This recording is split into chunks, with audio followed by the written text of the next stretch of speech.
Monster is one of the greats. Dr. Tenma saves this young boy's life, but oops, it turns out he's a bit of a serial killer. With poor Tenma taking the blame, it's a well-crafted thriller about catching the mysterious killer and diving deep into what makes the monster. I mean, the art alone should get you intrigued. Dorohedoro follows Cayman trying to regain his memories, which involves magic and crime syndicates in a much more light-hearted tone than you'd expect. The cast are just a blast to follow along with. I know it's really long, but it's worth it. Hajime no Ippo is the boxing manga. Ippo's journey from meek school kid to boxing greatness balances his downtime well with some of the best and most hyped fights you will ever read. Gokurakugai is still pretty fresh, but it's shaping up to be something great. This dynamic duo taking on big beasts or any problem that needs a solution. It's early days, but there's still a one-shot to wet your teeth on, plus it just look good. Takopi's Original Sin quickly became one of my favorite manga. Happy alien from Happy Land wants to help sad child, but things go horribly wrong. A bit, emotionally crushing, but very well and concisely told. Warring states in China, massive battlefields, and cunning tacticians. In Kingdom, we follow a soldier fighting his way up the ranks in battle after battle. While the action is good, the real fun is in the strategies of the commanders. A great read. Route End is about death, and all the characters have very personal stakes and takes on the issue.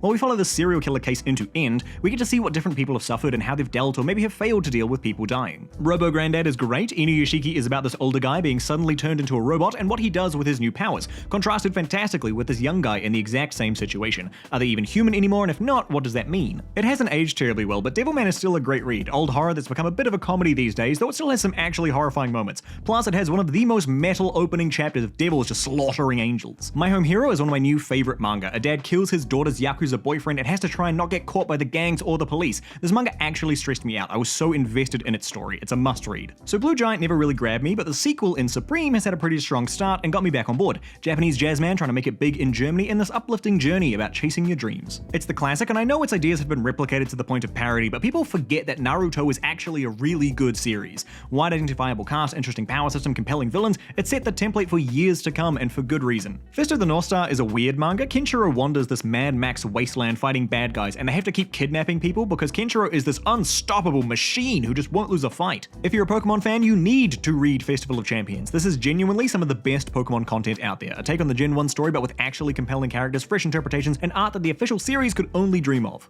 All You Need Is Kill is the manga that spawned Age of Tomorrow. Guy gets stuck in a time loop fighting aliens, and hijinks ensue. It's a relatively quick read with a cool concept and worth your time. As long as you can buy into the premise, Psycho-Pass is a nice classic sci-fi story with a manga twist, and has one of the better villains out there. Big Brother can monitor your brain to catch criminals until it can't. The Way of the Househusband is an episodic comedy manga about this ex-Yakuza living his best life as a stay-at-home husband. Surprisingly, it's one that keeps its premise alive and entertaining across all of its chapters with some good laughs. A classic shonen, Shaman King is one I've been a fan of for a long time. Hits the important shonen tropes, there's even a tournament, but the relaxed tone, headed up by the main character Yo, is a delight to follow in contrast to the typical hyperactive shonen heroes. Honestly, some really strong character designs in this. Hands Guy? My hero is about a class of upcoming superheroes and the various villains that get in their way. MC Deku inheriting, as Uncle Ben would say, both power and responsibility. What happens when you raise monsters as livestock that can eat anything?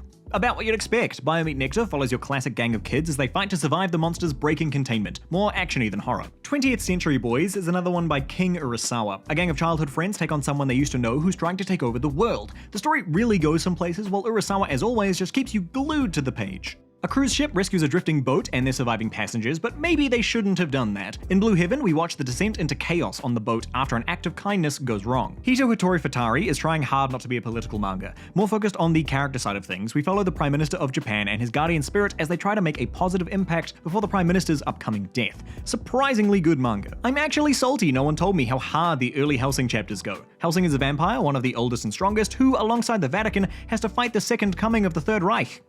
Yep, Hunter x Hunter is coming back! Great time to jump into the manga. It has one of the best power systems out there, and what's happening in the last chapters, with the no spoilers, is complicated but got me hyped. I think Akira is one of those classic mangas you just need to read, but even if it wasn't one of the most influential series on sci-fi and particularly cyberpunk, Akira is just an exciting, dark, and fun story to follow on its own merits. The Most Haunted House and the Guy with No Spiritual Sense. It's a little gag manga where the title tells you exactly what to expect. It's really goofy, and I actually did have some real laughs out of this. If you're looking for new shonen hotness, check out Gachiakuta. The elites live floating above a planet covered in garbage, but some folks can imbue their trash with sentimentality and use them to fight. Shonen hijinks ensue. I'll be the first to say it has a shaky start, but Claymore is great. Half monster women gotta fight the monsters in the land with some real Witcher vibes, at least on the combat side. And some of the creature designs in this absolutely slap. Another old boy drifting classroom. A primary school gets transported to a strange world and try to survive without the Lord of the Flies happening. Admittedly, I can't see the art and not think of Joan Cornella comics though. Hitman Reborn is my go-to example of a series that finds something new and fun to do and throws out its old power system. Our main character ends up being the inheritor of a crime family and has to prove himself worthy of that title. The first 2 chapters are some of the best horror you'll find in manga. Uzumaki is pretty widely recommended and for good reason. I challenge you to read the first 2 chapters and not be invested. Junji Ito literally makes a shape scary. Evangelion is another series that should need no introduction. The manga is a different story to the anime, but more like an alt-world telling of events, but still full of Gundam and childhood depression and obscure biblical references. Everyone has told you to read One Piece before. Yes, it's worth your time. I think the early arcs are a bit of a mixed bag. I mean, I love some, pretty neutral on others, but those middle arcs, oh boy, Water 7 onwards is just chef's kiss. You ever read a manga and just sit there at the end going, what the hell did I just read? Superconductive Brains is that, a little episodic manga about people who have turned giants into their machines,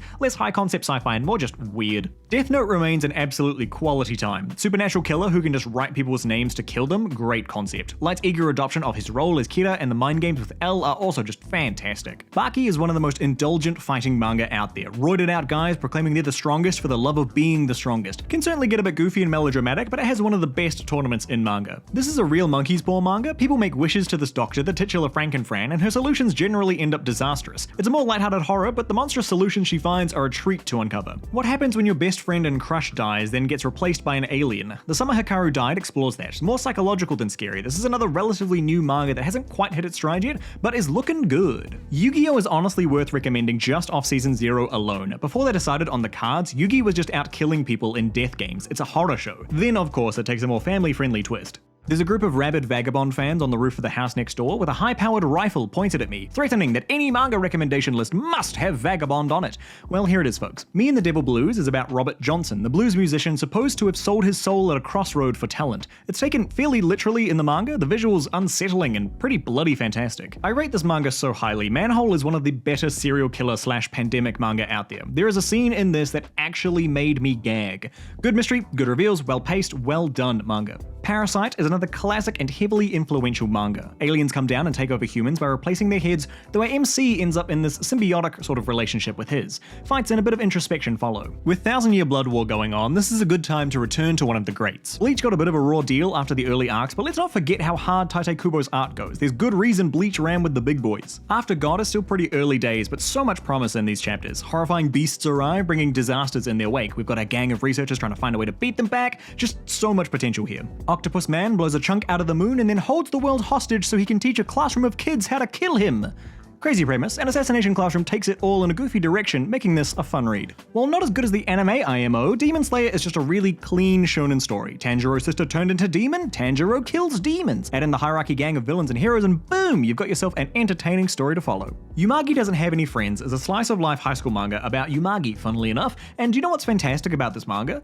Yumagi doesn't want friends, and the manga lets that be okay. I Am a Hero is one of the best zombie mangas out there. The art is fantastic and actually makes your regular zombie affair feel scary again.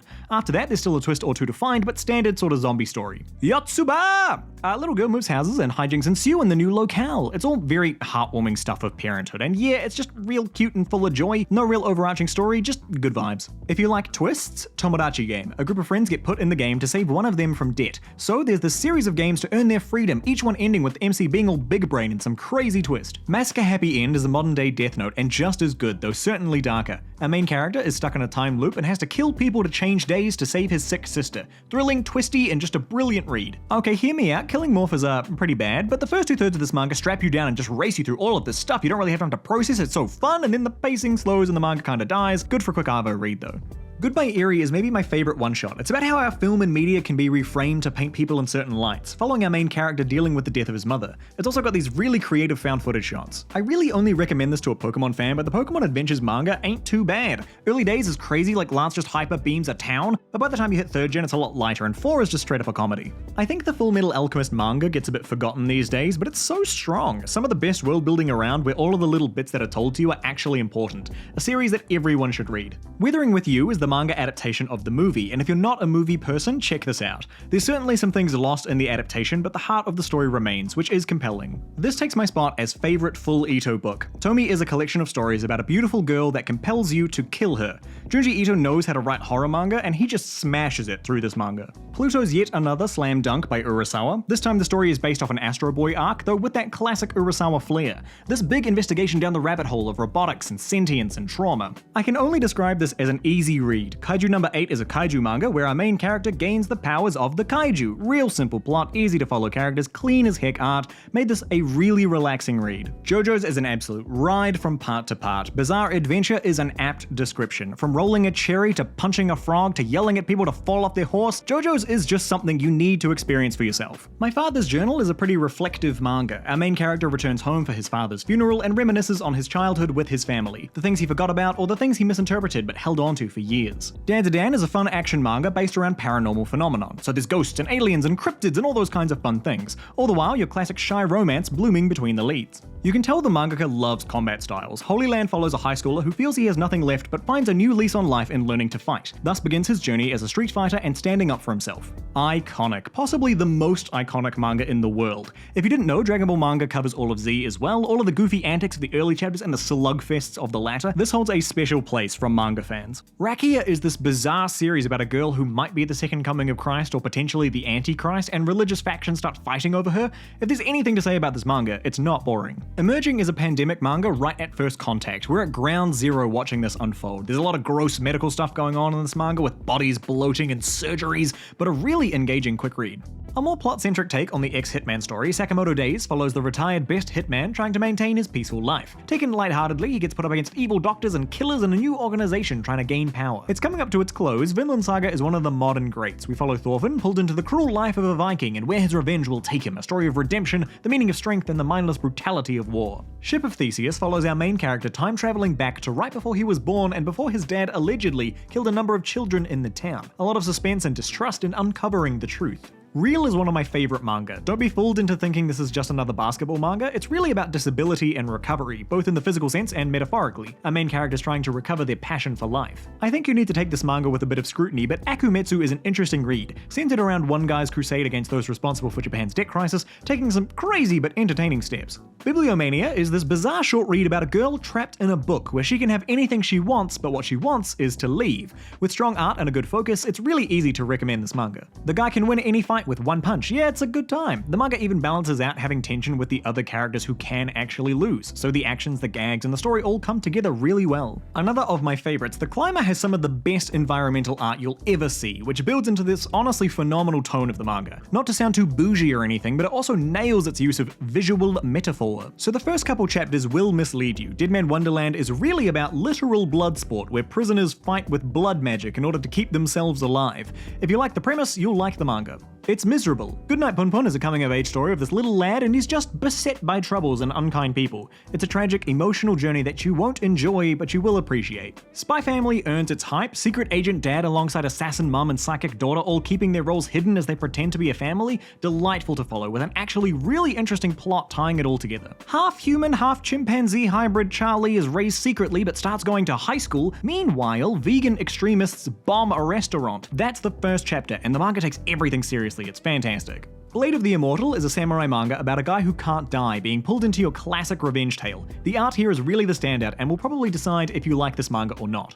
Once upon a time, Toriko ran with the big boys, big dudes running around killing giant monsters so they can eat them. Cooking manga meets battle shonen. Still a great read, though it will get you hungry. I think this is the only manhwa to sneak its way onto the list, but The Breaker is another longtime favorite of mine. Martial arts series about a bullied kid finding his power, interesting world, amazing climax, and sets up its trilogy just so well. Kaiju definitely burns itself out, but the early chapters are great. Kaiju attack Japan and chaos ensues. It's actually crazy who the manga gets you to root for. One you can drop halfway through, but good to check out. Demons and cool powers and some pretty bloody conclusions. Chainsaw Man follows Denji merging with his dog to become the titular character, and then he gets recruited to go and kill some devils. It gets pretty metal. Apocalypse Fort is a zombie manga following some kids in a youth detention facility, basically prison. It adds in some new things to keep the zombies themselves fresh, and watching the gang form and bond is a good time. Solanin is another somber manga about young adults trying to find their way. Not just a misery train, there is some actual joy to be had in the manga following these main characters coming to terms with growing older. Tokyo Ghoul Ghoul takes some of the best ideas out of something like Parasite and polishes them to a shine. Our MC becomes a ghoul, the most hunted thing in Japan, and then he has to fight and potentially do some very dark deeds to survive. Classic influential shonen, YuYu Hakusho. We've got our cocky hero, the gang of buddies, a crazy imposing villain, and a really strong tournament arc. It's over 30 years old now and still worth your time. Q on the Seaside follows a young girl finding an alien that can eat negative feelings, which is fantastic until it isn't. An emotionally aiming series, it's split between this really great build in the first half to the blistering speed plot of the second. Kasane has magic lipstick that lets her swap faces, and using that she plans to dominate the stage acting world, though some deep-seated resentment makes those plans a lot darker. I get real nervous around hyped up series, but Jujutsu Kaisen actually lived up to the hype. It's exciting, the art is great, the overpowered hero is fun, the team dynamic is well built, the villains are interesting, and there's a panda man. Mushishi absolutely nails its tone. It's an episodic story about a traveling Mushishi who solves problems caused by spirits called Mushi,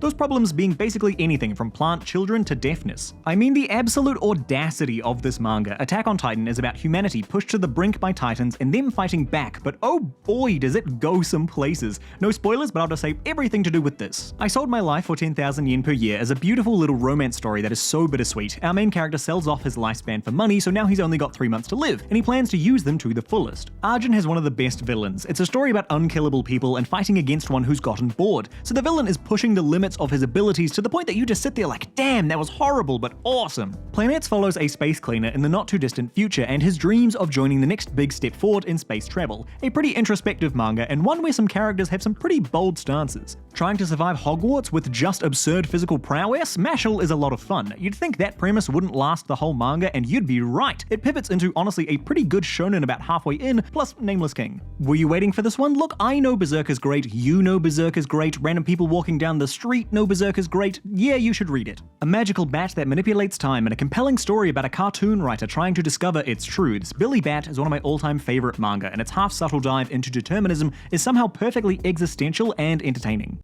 Ooh, got a little bit of time left over at the end. Leave a comment with your top recommendations. Thanks.